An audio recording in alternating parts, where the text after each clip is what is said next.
Growing fast real estate in Hyderabad. Hyderabad లో real estate market ఆకాశమే హద్దు అన్నట్టుగా కొత్త రికార్డులను సృష్టిస్తోంది. కొద్ది రోజుల క్రితం ఎక్కడ 100 కోట్లు వెళ్తే అబ్బా 100 కోట్లు వెళ్ళిందే అని చెప్పి డిస్కషన్ జరిగింది.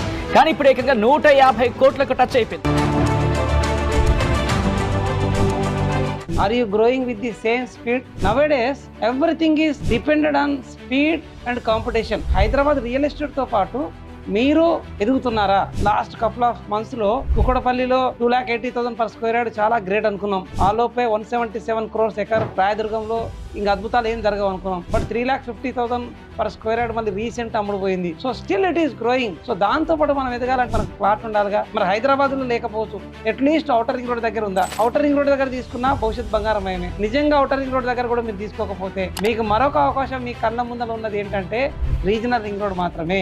ఎందుకు రియల్ ఎస్టేట్ ఇంపార్టెంట్ అని చెప్తున్నాం అంటే, as per many surveys inflation తగ్గట్టు మనం గ్రో కావాలంటే మనం భూమిపై మాత్రమే పెట్టుబడి పెట్టాలి. 2040లో 1 lakh rupee value going to be 40,000 only. అలాంటప్పుడు డబ్బు దాచి పెడితే డబ్బాలో పెట్టి బ్యాంక్ లో డిపాజిట్ చేస్తే ఆ ఇన్ఫ్లేషన్ ని మనం రీచ్ కాలేం కదా. ఈ రోజు రేపు 100 కోట్లు సంపాదించిన మహానుభావులు కుబేరులు ఎవరైనా ఉన్నారాయ్యా అంటే వారందరూ కూడా భూమిపై పెట్టుబడి పెట్టిన వారే. సో మీరు ఎదగాలనుకుంటే ఖచ్చితంగా హైదరాబాద్ రియల్ ఎస్టేట్ లో ఇన్వెస్ట్ చేయండి. So do invest in Hyderabad and grow with the Hyderabad real estate and good luck.